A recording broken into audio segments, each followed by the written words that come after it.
নূপুর প্রযত্নে জগৎ। প্রিয় নূপুর, ঘুমিয়েছিলাম। লন্ডনের আন্ডারগ্রাউন্ড ট্রেনের ঝিকঝিক শব্দে ঘুম ভেঙে গেল। ঘুম হতে জেগে উঠে তোমাকে ভীষণভাবে মনে পড়ছে। পুরো লন্ডন শহরটাকে পাহারা দিচ্ছে সোডিয়াম লাইট। সোডিয়াম লাইট আর আমি ছাড়া লন্ডনের সবাই বরফের ভয়ে হয়তো ঘুমিয়ে গেছে। অনেকদিন হতে ভাবছি তোমাকে একটা চিঠি লিখব। আমার কাছে তোমার কোনো ঠিকানা না থাকায় তাই জগতের ঠিকানায় লিখছি। তুমি তো শুধু আমা হতে দূরে সরে গেছো, তুমি তো এই জগতেই আছো। আমার বিশ্বাস তুমি আমার এই চিঠি পাবে।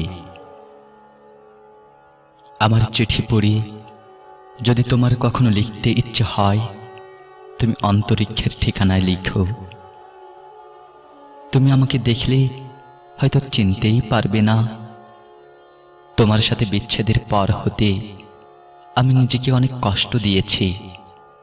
আমার মাংসপিণ্ডে, হাড় মজ্জার ভেতরে, শিরা উপশিরায়, শরীরের ভেতরের সবগুলো জায়গায়, তবুও যেন আমার কোনো কষ্ট লাগে না।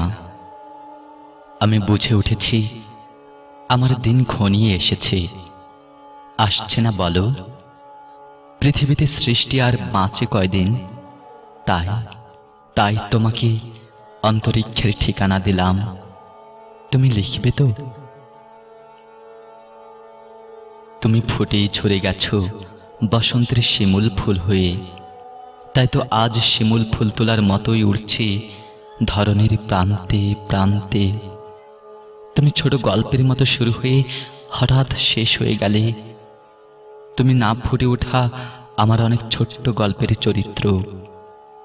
এই চিঠিটা আমার জীবনের সবচাইতে দুঃখের ও করুণ লেখা।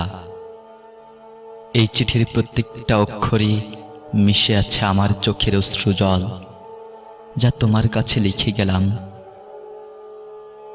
তোমার সাথে আমার বিচ্ছেদের পরপরই আমি কষ্ট নিয়ে চলে গিয়েছিলাম কুমিল্লার দাউদকান্দিতে। দাউদকান্দিতে থাকা অবস্থায় তোমাকে ভেবে যখন রাত্রিতে ঘুম হতো না, তখন রাত্রে জেগে তারার উদয়াস্ত দেখতাম। অনেকগুলো তারার নামও রেখেছে তোমার নামে। তোমার সাথে বিচ্ছেদের পর আমি দুটো প্রেম করেছিলাম ঠিকই, কিন্তু তুমিই আছো শিরায় শিরায় রক্তের অণুতে মিশে। আমার জীবনের যুদ্ধটাই কেমন যেন অমীমাংসিত সমাপ্তি।